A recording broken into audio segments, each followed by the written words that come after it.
Akkam jirtu fayyaa keessanii naguma? Nagaa fayyaa galata rabbii. Baga jiraatanii egaa kun walakkaa News Network sagaleen baay'ee rakkisaadha. Mana hidhaa yeroo hammamii turtanii jirtan mana hidhaa kana keessa? Mana hidhaa keessa hara baatii 8 irra hanga waggaa tokko baatii 2 3 4 jira. Kana keessatti carraan galumsaa nu bira geenye baay'ee nama 42 galee oduun jaamus dabraa ture. Ayyee.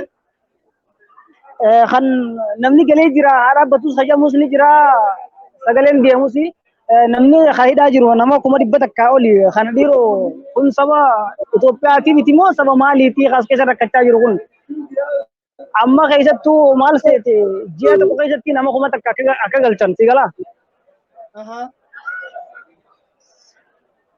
Ji'a tokko keessatti 100 takka akka galchan janii akka waan beeksisa baasaniitiin sa'a nama 100 takka olii jira yoom galaree namni 100 takka takkaan 100 takka. Baay'ee rakkisaadha. Isin gaa akka isaan jedhanitti galuudhaaf iyyuu namoonni amma hin galanii jiranii namoonni dhaman kun hammam ta'u warri amma galan jedhan namoonni galanii hin gaawwatu jedhu eenyu mootummaadha moo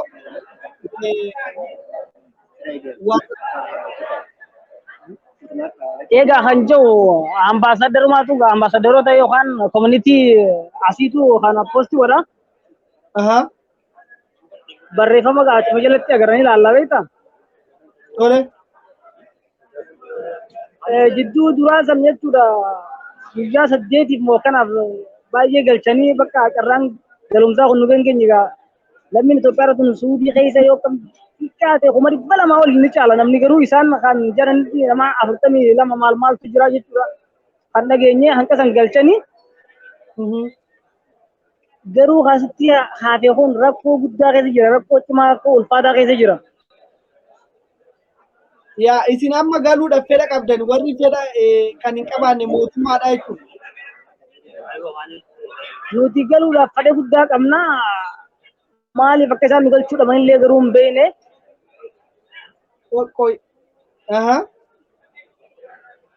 Galuudhaaf garuu osoo carraan nu dhufee ni feena. Har'aa barutti illee osoo carraan nu dhufee ni feena. Biyya teenyatti waan gallu jechuudha. Biyya teenya yoo haruyyuu dheenurraa rakkoon siyaasaa biyyaan hin baafne waan galuu jibbinuuf hin qabnu rakkoo diinagdee yookaan jireenya bal'ifachuu yookaan jireenya biraa jijjiiruu kanaatu biyyaan nu baase malee waan biraatiif miti. Silaa galuu ni feena har'aa barutti illee harkan osoo galuu ni feena miti. Otoo amma namoota isiniif sirreessanii mootummaan haala isinii mijeessee kan wannoo ta'u ta'e xiyyaarri isinii argamu ta'e ni galtanii jechuudha. Baay'ee ni galla akkasitti baay'ee bareedaadha. Silaa ni jechuudha ammaan tana torban tokkotti al sadii jechuudha. Xiyyaarri tokko yeroo sadii deebi'aa torban tokkotti nama 100 takka gala. Baatii takka waggaa kanatti namni galee hin dhumaare yaaddoo qabu bakka namni uummattoonni as keessaa baay'ee rakkachaa jira jechuudha. Hasammuun isaa garagaltee jira. Namni dhukkubsataa jira as keessatti bakka lubbuun isaanii haala yaaddee isaarra geessee jira ammaan tana as keessatti si garsiisuu danda'a. Namoota kana akkaataa itti yaalaman warri imbaasii waan isin gargaaran qabu. Maaltu nama yaala asitti gassi baasanii kiniina fi takka lama sitti kanneen si ol deebisanii maaltu si yaala asitti namni dhukkuba sombaatiin qabamee dhukkuba adda addaatiin qabamee maaltu as jira. Gabbaasni kiniinti kan ol deebisan kiniin garaatiin kiniin mataa faasi kanneen. Kanaafuu namni gargaarsa isinii godhu tokko iyyuu hin jiru jechuudha mootummaan gargaarsa isinii godhu tokko. jiru. Isinis immoo biyya keessanitti galuudhaaf carraa dhabdaniiti baay'ee rakkachaa jirtu. Mee amma warra akkanatti isin daawwachaa jiru kana keessaa uummanni Oromootis hedduun isin daawwataa akkasumatti biyya keessas namni hin daawwataa addunyaa guutuun akka miidiyaa kana daawwatu abdii guddaa qabu kana namoonni isin keessaa amma fakkeenyaaf adda addaatti namni dhumaa jira. Qaama isaa akkan ofoo kanaa maal ta'aniiti namoonni kun? Sagaleen kee baay'icita hedduudhaaf hin dhagamu bifamaa wajji. Akkasiin jechaa jiru namoonni isin biraa qaama isaanii of hooqaa jirantu jira kan mul'achaa jiran isaan kun maal ta'aniiti isin jechaa jiru? Eeyyee dhibee tokko jira ni beektaa dhibee tokko jira. Afaan Arabaatiin asaasiyyaa jennaan dhibee hooytoo qaamaa tokko jechuudha baay'ee nama nyaatee fite. Namarraa namatti daddabraa ammas ka biraa akka finniisaa jettee gurguddatee qaama namarra ba'uu jira sugujuuf kan jiran jechuudha nama baay'ee qabee jira keessa irra caalaa nama saniin qabamee jira. Namni ni deebisaa garaa ni dhukkubaa bakka baay'ee jechuudha nyaata si jibbisiisaa carraa hamaa keessa jira kanaan. Mee warri Oromoo ta'anii biyya alaa kana keessa jiran namoota hedduu jiranii waa'ee dhimma ijoollee keenya biyya Saawud Arabiyaa keessatti rakkachaa jiran kana namni baay'een hin dubbatu maaliif akka ta'e nuuf hin galu. Garuu isin immoo qabsoo Oromoo keessattis bakka hundatti hirmaannaa guddaa gochaa turtanii haala amma keessa jirtan kanaan namoonni isin birmachuu danda'an bifa kamiin isin dhaqqabuu danda'an namoonni akkamitti akka isin galuudhaaf maaltu isin barbaachisa maal faayidaa isin jiran? Tokkoffaa dursarratti ni beektaa warri sooshaal miidiyaa hojjetan hundi silaa nu wal qunnamanii baay'ee nu haasofsiisan ni feena yaada keenya yookaan rakkoo keessoo keenyaa ibsachuu ni barbaanna isaan hundatti uummanni keenya bal'aan haa nu dhaga'u yookaan haa nu arku jennee si galee. Lamaffaa deebisi uummanni gartee hidhaa kanarraa ala jiru jechuun biyya keessatti biyya alaatti ummata Oromoo qofa miti saba adda addaati hidhaa kan keessa jira isaan kun hundi jechuudha osoo nu dhaabbatanii jechuudha ambaasota jiru hundatti jechuudha ambaasii Suudiidha yookaan Itoophiyaallee haa ta'u kan Ameerikaa argamutti jechuudha ichi duratti hiriira bahanii sila agartee akkuma duraanii sanitti nuuf dubbatan yookaan nuuf iyyatanii baay'ee barbaanna kan biyya keessa jirullee gartee Itoophiyaa kan jirullee ambaasii Suudiidha kachiirutti hiriira bahanii jechuudha karaa bareedaan osoo nu dubbatanii jechuu barbaanna sila karaa kanaan furmaanni dafee nu dhaqqaba saffisiisaadhaan. Egaa uummanni isin dhagahaa jira isin immoo warri achi keessa jirtanii nyaata gahaa qabdu mana fincaanii fa'aa akkaataa itti guyyaatti muka keessaa qabdu moo guyyaatti yeroo tokko baatu moo haalli achi keessatti isin keessa jirtan kuni uummataaf sirriitti ifa godhame guyyaatti nyaata gahaa argattu akkasumatti immoo waan qaama keessan argattu. Huccuu dhabnee feestaala kaachuu jirra. Kun as keessatti deemu ni beektaa eega gaafa jalqaba ol seenne amma baahaan irra xiqqaan karaa baatii 8 yookaan hanga waggaa tokkoo fi baatii 4-5 jira kana keessa sa'a takka aduu arkeen beeku namni yoo gabbee uummaan tara kana deemu beeku jechuudha aduu kana keessa yookaan qilleensa alaa kana yoo arke bakka akka waan dhukkubuuti jireenya mana keessaa waliin si fudhamu nyaataa dhugaatii irratti rakkoodhaa jira bishaan 0.5 yookaan isa gartee xiqqaasan tokko tokkotti yookaan nani inni san nun ga'uu bakka baay'ee rakkachaa jirra mana hammaamaa yookaan shintibeetii kanallee mana firii 12 jira kan nu jala batee firii tokko moo lamaatu hadalagu jira sanitti jechuun namni 350 fayyadama. Egaa namni kun hunduu namni 350 kun kifiliidhuma tokko kana keessa jira jechuudha. Furfaa tokko keessa jira namni 350. Waan baay'ee nama gaddisiisu namoonni asin keessaa warri amma dhukkubsatanii baay'ee hammeenya hamaarra jiranii akka mataan darbesii hin jiraa jedhu eegaan du'a keessaa ni jiru. Maal jette? Namoonni darbaa jiraa jedhama kan akkasumas ni jiraa jedhama. Warroota kana yeroo isaan akkasitti mataan isaanii darbe kanas yaalli isaan argatan wanni isaan argatan jiru jechuudha. Wanni takka hin jiru wanni isaan argatan wanni takka hin jiru as keessatti. Maaliif hidhamtanii maaliif nu hiitanii jettanii yeroo gaafattan maal isin deebisu? yeroo maaliif hidhamnee akkana bi harabi jakenya nu galchara mal jenen bakka isin galchina male isin galchinu maqaan kaasan yeroo askari gaafan ko shutta suudiya khana yo gaafan mal nun jalli beeyta nu galchara harabi jakenya galu barbaanna jennan nuti isin galchuuni feena rakkoo takka tin ranqamnu mootummaa keessatti isin fudhachuu didee nun jedhu mootummaatu akkasiin biyya keessatti biyya alaa kana keessatti dararamtan warra imbaasituu kana hojjechaa jira jechuudha. Imbaasonni immoo uummata kanaaf hojjennaa jedhanii goyoomsanii uummata irraa gargaarsas ni guuranii qarshii maali akkasumatti mootummaa irraas miindaadha. Mootummaan kunis uummata keenya hojjennaa jedha. Isin immoo warri amma achi keessa jirtan kun dargaggeeyyii biyya jijjiiruu dandeessan hojjettanii waa hunda mataa keessanillee maatii keessanillee jijjiiruu dandeessanii kan maatii qabullee keessa jiranatti fakkaata. Warri kun maatiin isaanii haalatti hafanii maatiin gargar faca'ee jira. Akkamitti wal quba qabatu eenyutu isin gargaara? Kanaaf mootummaa kanaaf moonni si dhaamtan maaliin? Wanni uummata Oromootii dhaamtan maaliin? Miindaan warri imbaasii kun miila qullaa qusee garaa qullaa qusee biyya gabbaruun Oromoo keessatti isin uummata keessaniif abbootii keessaniif wanni si dhaamtan maal? Mootummaa kanaaf wanni si dhaamaa jirtan maal? Oke duran dursee gaafii nagaafii turan si'ee galaa ambaasiin gizee dhufee gaafii nuti gaafannu maaliif nu galchine maaliif akkana hanga ammaas keessa turree jira hanga baateen kana waggaan kanaaf keessa turree jira maaliif nu galchine gizee nuti enneen nuti maal isinii goona waan nu kanname qofa dalaynaa dhufanii foormii yeroo meeqa nu guutan yeroo 5 jabaa nu guutanii hara isaan kaan hin beeynu. Foormii yeroo jaaguutuun eessa deemuudhaaf yeroo jaaguutu? Foormiin gizee baatii takka lama teesse akka waan gubattuu na fakkaatti ni gubattee maal janii irra deddeebiin keessatti yeroo baay'ee faan nu guutanii nama gadiima yookaan nama gartee baay'ee ture waggaa tokko ture fa'aa fuudhanii nama baatii 2 3 4 fa'aa keessa naqanii isa gartee waggaa ture san uummata haaraa keessa yeroo naqan sammuun isaa maal akka taatu gaatuun ni beekta. Kanarraa deebisi uummanni as keessatti huccuu fixee jechuudha xalaa feestala baladiyyaa yookaan wanni itti darban kana hara qamisaa tolfatee khofa tolfatee kana kaayyatee deema. Kanaan deemee manni achi keessuu ni ho'a kanarratti immoo laastikii kana uffatee deemaa jechuudha. Kun baay'ee rakkisaadha.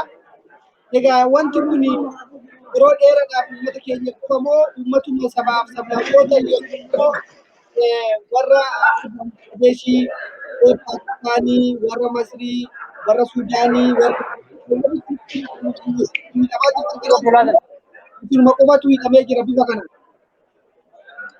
Kuni bifa kanaan ka deemaa jiru lammii Itoophiyaa qofa irratti sabab salmoota Itoophiyaa qofa irratti malee Suudaanii, Yemanii, Masrii, Somaalee maaliin kun jechuun guyyaa 3 4 keessan ta'an qabamanii akkuma qabamanii torban tokko osoo hin teenye hara biyyaa deebi'an jechuudha. Sababi sablammoota Itoophiyaa qofa. Kanaaf warri wajjin hidhamtanii jirtan kun sabaaf sablammoonni hedduutu si waliin jira jechuudha. Isa kanaaf mootummaan hin galtanii malee wanni isaan isinii godhan hin jiru. Isin immoo biyya keessanitti galtanii barbaadu. Isa kanaafuu kan tokko isinii himaa jiru akkaataa mootummaan haaseenanii haa dhufanii kan jedhutu diddaatu jira jechuudha. Kanaaf jira. Baay'ee waan nama yaaddeessamma faani beektaa galumsa gartee torban tokkotti namni kun tokko galaa hajamu kana dursa dubartiidhaaf kennan tolchanii jiran baga kannanii fi garuu dubartiin as keessa jirtu hara 10,000 olii yoo ta'e hangam takkatti itti aansanii ammas ijoollee xixiqqoo galchina nama dhukkubuu fi muxawwaa yookaan manguddoota galchina. Qeeroo yookaan dargaggoon humna oomishaa humni biyya fuuldura ittiin deemtu tun akkam taati sammuun isii maal taati as keessatti baay'ee waan nama yaachisu kun illee gisee qaqqabanii ilaalan.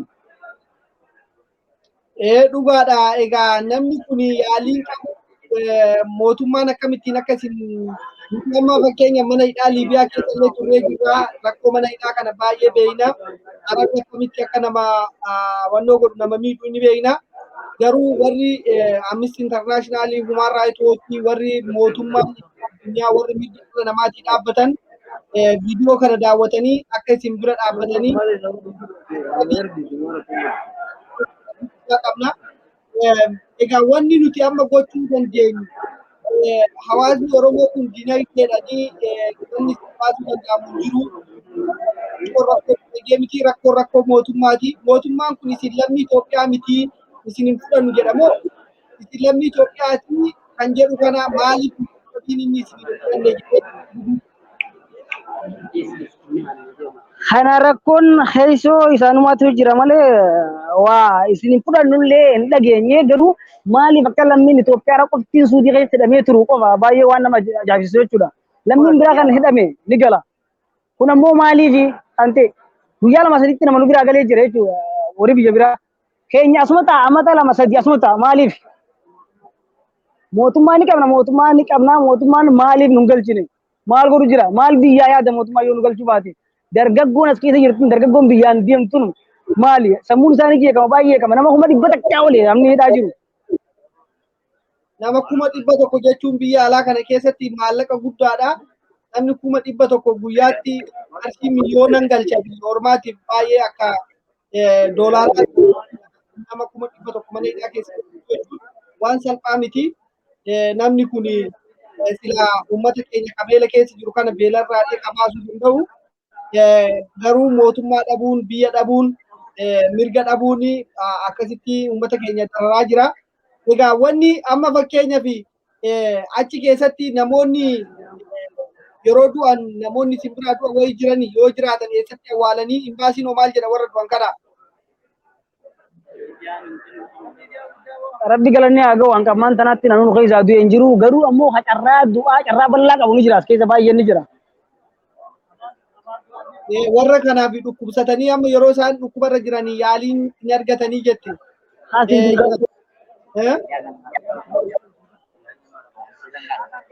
San jechuudha namni carraa du'aatiif wanni qabu ni jira carraa bal'aa qabu ni jira garuu as keessa jechuudha namni baay'ee dhukkubsatee haala hamaarra jiru jira. Kana yeroo gaafanne jechuudha wanta kan nu godhan kenniin qofa nu kennanii kenniin maal nu godhare. Doktorri waan isin argeef doktara bira hin geessanii achumatti ni dhuma. Kiniinii kan yoo kan isin kennu doktoruma moo poolisii uffata? Wallahi waan baasanii bakka biraan geessan asumatti nuti gabbaasanii kun nuti ol deebisan kulma duratti jechuudha. Askarii laalee tuma nuti ol deebisa. Atumanii fa'aa ol deebisanii jira. Nama tumanii ol deebisu. Kanaafuu isin doktora wajjin waliin qunnamtanii jechuudha. Isaanuma qorichuma ta'e isiniif kenna jechuudha. Qoricha isaan isinii kennan nu beektan. Qoricha isaan nu kennan nu beeknan kenniin mataati hagaraati waan akka waan isaan nu kennan hin beeknan nuti liqimsuu malee. Sangaraan nu qaba deebee. Baay'ee nama gaddisiisa. Meegaa amma achi keessatti ambaasaaddarri Oromoodha. Leencoo Baatii jedhamee yeroo baay'ee leencoo Baatii dhimma keessatti kana yeroo kan daawwatu inni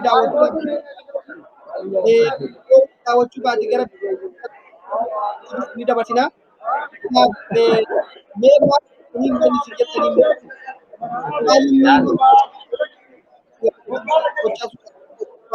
maal dhaamsi dhaamtanii maal? Dhaamsi nan dhaamuuf jechuudha warra gartee olaanoo jiran warra nurra olaanuuf jecha warra gartee furmaata nu qabaniif maal ni beekta xayyaara torbaanitti tokkichaa nu ayyansan osoo hin ta'in jechuudha yoo kam xiqqaate habbaa shan jaay osoo nu ejanii saba keenya kana yookaan saba isaanii kana as keessaa galchanii fixanii jechuudha hojii biraarra deemanii baay'ee kun waan nama rakkisuu miti garuu isaan biraa rakkoon dhufte kanallee isaanumaa furmaata nu laata. Itti jangan kan dengi tingkat kita juruti yang kalau bunuh kita juruti jangan nanti kan kesan musir reason. Ayar lama sadia furli anu gua itu kecant terbalik timan lu gua. Wagga kan amit wagga lama terus kita angkat lu. Karena bayi semua yang nyentuh kan tuan berarti itu.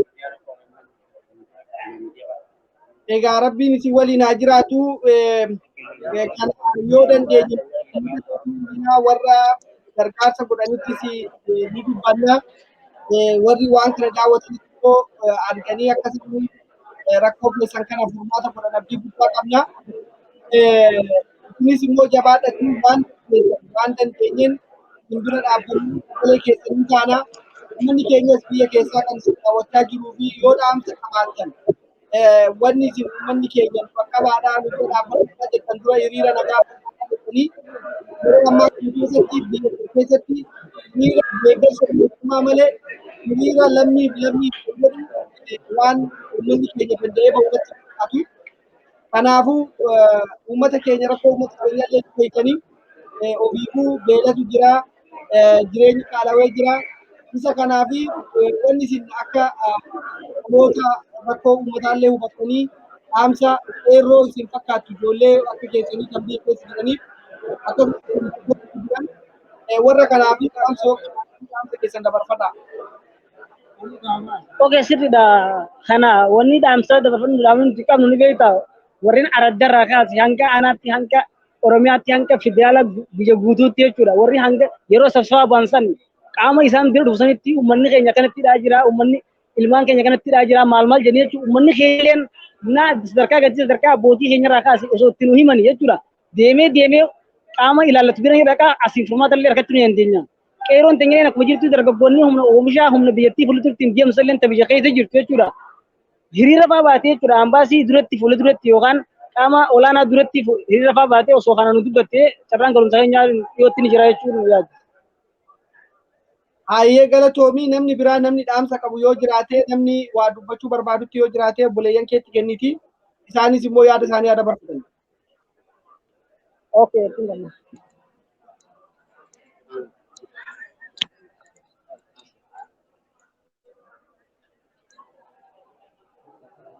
Aywa.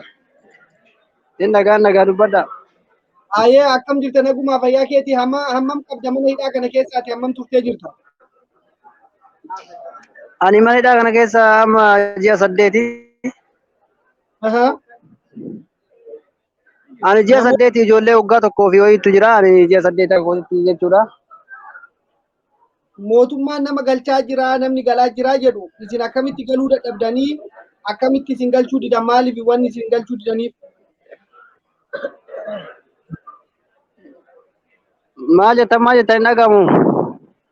Mootummaan galchaa jira jedhanii baay'ee dubbachaa jiru isin immoo akkamitti galuu dadhabdanii maaliif isin galchuu didan?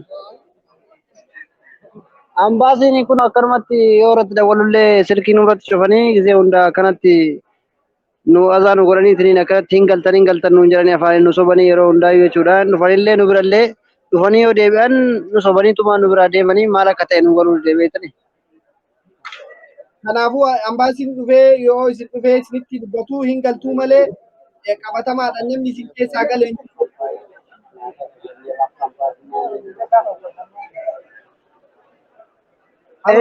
Ambaasiin haaloo dhaga. Baay'ee.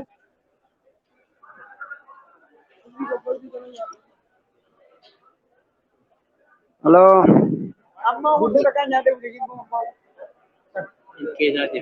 Innagaa wallahi imbaasiin kun akkanatti baay'ee tokko komii isin imbaasii irrallee nu komii guddaa wannu qabnu imbaasiidhaa yoo beektani. Wanni as keessa nu hambiseetiin akkanatti odoo imbaasiin furmaata nuuf laate gara qaama olaanuutti silaanu yoona as keessatti akkanatti miidhamnu tureyyuu. Hin dhaga'amaami? Hin dhaga'ama sirriitti dhaga'ama.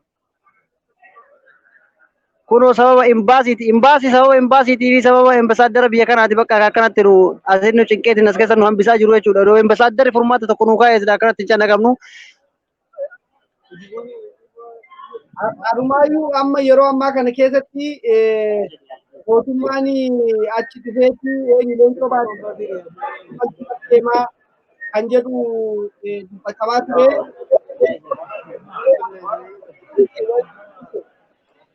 Stres. Nagaa dubbadhaame.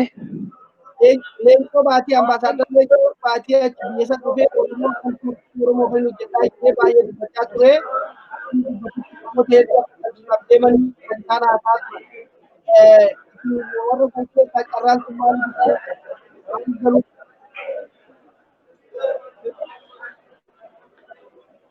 Ka mootummaan biyya keenyaa odoo akkanatti furmaata kan of kaa'u taate silaanullee akkanatti as keessatti miidhamnu beektani. Mootummaa birallee rakkoon akkuma jiru ta'ee kunoo ka uummanni biyya keenyaallee tiniin wanni nuuf dhimmamanii tiniin nu dirqamanii tiniin wanni isaan yookiin hiriira tokko nu raawwatanii as keessa nu galchuuf isaan itti deemaa jiran tokkollee hin jiru beektani. Homaa furmaata argachaa qeerroon namni akka baatu kun as keessatti kun wanni argaa jirtan kun mee gurfaa tokko keessa namni 360 yookiin 50 ta'e akkan hidhamu kun akkanatti cannaqameetiniin kana keessa dhibee adda addaatiin saaxilamee as keessatti miidhamee silaa namni beekumsa meeqaan biyya tokko jijjiiruu danda'u akkanatti as keessa miidhama jettanii isin akka keessanii yoo fudhattan isin caalaallee hin beeku warwaan. Dhugaadha namni kun hunduu otoo silaa biyyatti galee ka hojjetu ka biyya jijjiiru ka maatii isaa jijjiiru ijoollee nama humna qabudha. Isin warra biyya sanii hojjetanii jedhee amannu. Egaa mootummaan dhimma kana callisuu isaa maaliif nurratti callisee wanni nuti balleessine maali? Wanni isin deebitanii bilbiltanii gaafatanii maaliif nu sobdanii yookaan immoo maaliif nu galchine biyya keenyatti akka nuti hin galchine jettanii wayi gaafattanii? Nu jenneetiniin warwaanneetiniin boonneetiniin liivii iyyuu kunoo liivii halkanii guyyaa seennaa yoo liivii seenu mobaayilii takka nu seessifanneetiin as keessatti akka nu tanaayyuu nu erganiitiniin saamicha adda addaatiin nurra raawwatanii tumaadhaan namni jismii isa mammadeessanii ol deebisan jechuudha. Kan kana Askara silkii guuratanii silkii adda addaa guurataniitiniin namni akka nurra raawwachiisu immoo imbaasiidha malee odoo imbaasii waan akka irra raawwadhaa jechuun ni baatee yookiin immootu saamicha adda addaa gaggeeffamuu baatee waan biraatii miti gara nama biraatitti yoo gara uummata keenyaatti iyyannee furmaata argachuu dandeenya ka jennu kunoo silkii kanaayyuu rakkina hin taaneen arganneetiin akkanatti kun isin biratti gara dhaqqabsiifataa jirra jechuudha. Amma silkiilee si saaman keessanillee ni saamamtanii jechuudha. Wanni takka hin jiru as keessa wanni takka saamunaa wanni dhiqatanii hin jiru. Namni kun kulli kun dibama bishaan hammaamaa kun nurraa cufaniitiin beekan nurraa cufanii achi ka'aniitiin nu baranii namni mootu hammaama namni fayyadamu kun namni seenee bayaa dhibee adda addaatiin saaxilama kun akkanatti ajaan hammaama jechuudha. Isinillee beektanii. Ni beeyna Shintibeetii jechuudha shintibeetii. Yaa naagala baay'ee rakkisaadha. Egaa uummanni keenya kan isin daawwatu nuti amma dandeenyetti sagalee keessan ni taana. Rakkoon keessan immoo rakkoo baay'ee bal'aadha. Warri Oromoo ta'anii akkasumatti guruupiin gara ammistirraa ittiin hojjetu viidiyoo keessan kana yoo argan yaada isin qabdan kana rakkoo isin qabdan mirga dubbachuu qabdanii mirga mana yaalaa dhaquu qabdanii kana sirriitti ibsadhaa viidiyoo kana isaan itti kennanii mootummaa yoo ka jiraatu ta'e akkasitti isaaniif yaada keessa dubbachuu qabdu. Mana yaalaa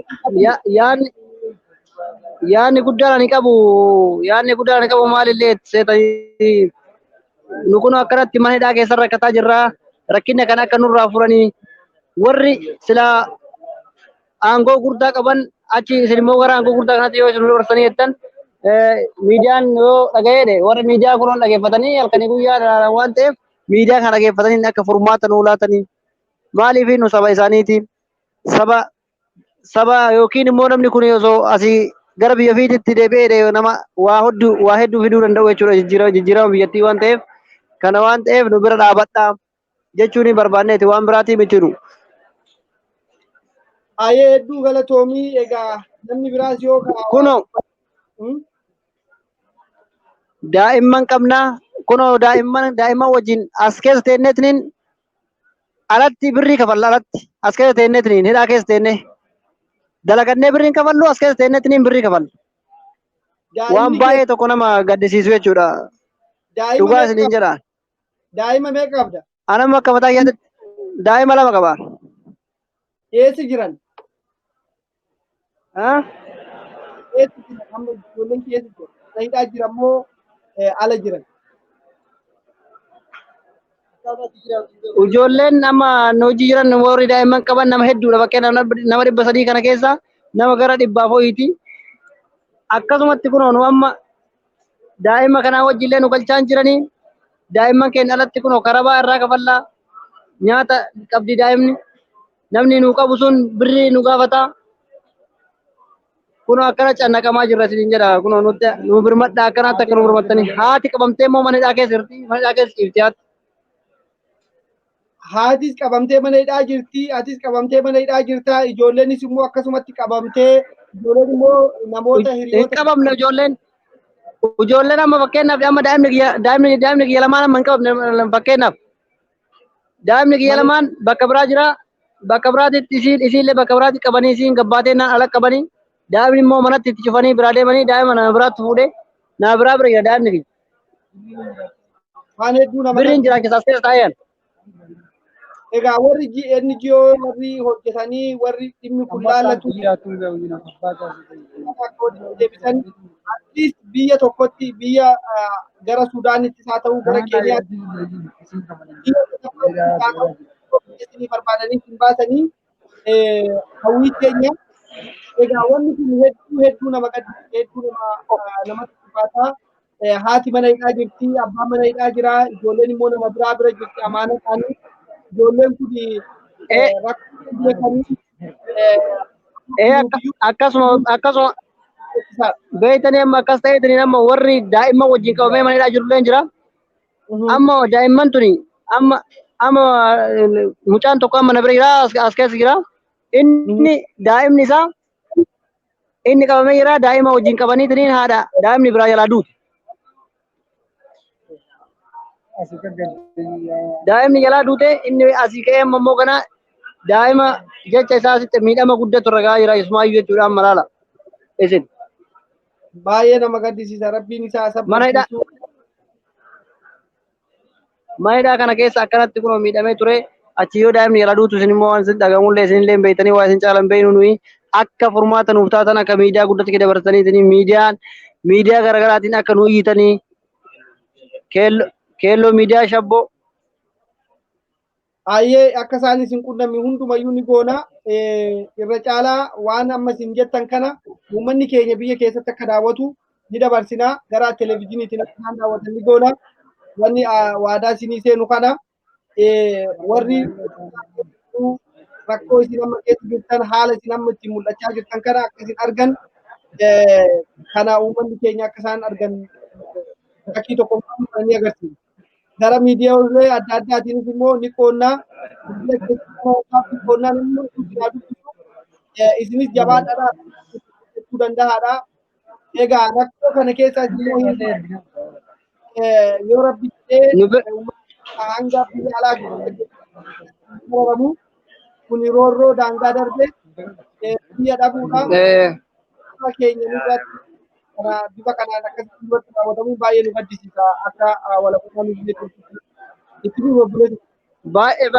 baay'ee waan nama gaddisiisu baay'ee waan nama gaddisiisu ni jira dhugaas ni jira osoo akka namni waan ofii jiraateen arginiif malee namni osoo jiruu keenya kana arganii jechuudha waan jiruu namni keessa jiraatu miti dhugaas ni jira jiruu kunoo duunee jirra odoo jiru duunee jirra. Dhugaadha baay'ee nama gaddisiisa namni biraa jira namni dubbachuu barbaada. Dubbata.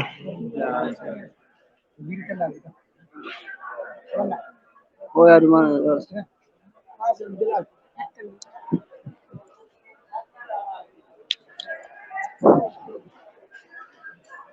Haye walbuma. Haye. Mana hidhaan as beeyta rakkoo hedduu jira. Haalawwan nama yaachisu uummanni biyya teenyaa sun cal jee taa'uudhaan nama yaachisa beeyta.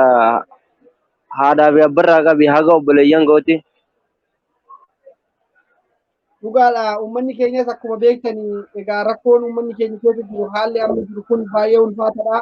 Sinuu uummata keenya kana caala waan baay'ee argina jennee yaadna.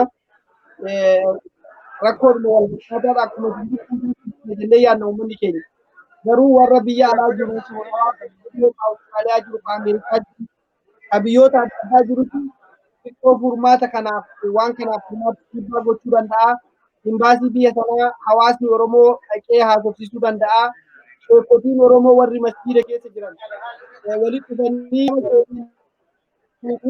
imbaasii dhaqanii waraqaa barreessanii akka hawaasa musliima Oromootitti jedhanii Awustiraaliyaadhaa, Ameerikaarraa, Yuukeedhaa, Awurooppaa hawaasi biyya suuditti galchanii nuti uummanni kun uummata biyya isaaniitti akka galan yoo biyya isaaniitti galchuu barbaanne immoo biyyoota UN fudhachuu danda'u irratti akka isaan qubachiisan Keeniyaas haa ta'u, Somaaliyaas haa ta'u, biyya Masriis haa ta'u, biyya Sudaanis haa ta'u bifa kanaan akkaataa isaan dhaamsa kana yoo kadhagaan ta'e warri nama sagachiisan, warri masjiida keessa jiran, warri daawaa namaa godhan, ilmaan Oromoo akkasitti dhumaa jiran kana walitti dhufanii gurmuudhaan hawaasni Oromoo biyya hunda keessa jiru imbaasii kanatti barreessee gara tuuteriitiin gara akkasumatti invitashinii qopheessee uumamaa jiru kanaafi furmaata akka isaan godhan namummaan akka jiraatu ilmi namaa dhukkubsatee akka yaalamu kana hunda uummata keenya warra biyya alaa jiran kana gubbaadhaa fi dhaamsi akka walabummaa niwus neetworkiitti dhaamnu kana kana gochuu ni danda'anii jijjiirama fiduu ni danda'anii garuu immoo uummanni keenya baay'ee laafadha ijaarumsatti qabamee jira waan ta'eef natti fakkaata mee yaada keessatti dabalaatii hin xumurraa yoo namni hin jiraanne jechuudha. Yaanni keenya ammaan tana nuti akka as keessa furmaamta kun fidan barbaannaa garuu anummoo uummata Oromootiif wanni hin dhaamuuf calli jalan qoode keenya calli suudiyaa isin biraa hin dhageenii dhaabnaaf nuti cal nutti jijjiiru uummanni Oromootiif beektaa akka biyya keessaatii daasporaadhaa hundinuu nutti callisee jira. Hundinuu waa'ee keenyaa akka iyyee mootummaa kana abaan qabanii akka nu galchan barbaannaa beektaa. Keessattuu uummanni keenya kabiyyaatii fi kabiyya alaa jirullee guutuun miidiyaan Oromoon qabdu guutuu waa'ee keenyaa dubbatu qaba. OMN hin qabi miidiyaan gurguddaan guutuun waa'ee keenyaa sirrii jajjabeessee gabaasuudha qaba. Maali OMN illee uummata Oromootiif dhaabbattee mana kana isaa osoo sabaaf sablammootan ta'in uummata Oromootii irra guddaadha. Sabaaf sablammoonni biraa yoo taate nama 100 gagaa. Uummanni Oromoo ammoo as keessatti nama 300 ol. Nuti mana kana keessa fayyadamnee jiru nama 450. Kana hunda keessaa kabayyatu ilmaan Oromooti. Mootummaan kun maaliif akkatti nutti callisee uummata Oromootiin ammoo nuuf iyyaa sagalee nuuf taha. Nutiin kun warra biyya san duratti hin deemuu danda'u. Tanan daamaaf hagaman daamaafan. Baay'ee galatoomi egaa borus immoo deebineetti isin iyyaafannaa amma sa'aatii malee egaa boru namni keenya warra dhaga'inis dhagahee warra kaaniifis immoo hin dabarsinaa biyya keessattis immoo gama saatalaayitiitiin dabarsinee uummata keenya hubachiifna har'aaf yeroo gaarii qabaadhaa rabbi isin faana haa jiraatuun jedhaa jabaadhaa uummanni Oromoo isin waliin jira amma dandeenyetti isin warri dhagahu namoonni baay'eenis kan dhagaanii warri biyya keessatti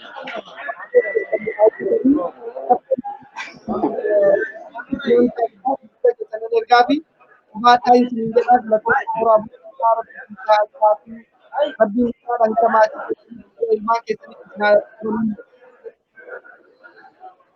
Ayyee galatame walabummaa. Jiraan agaa. Ayyee jiraan.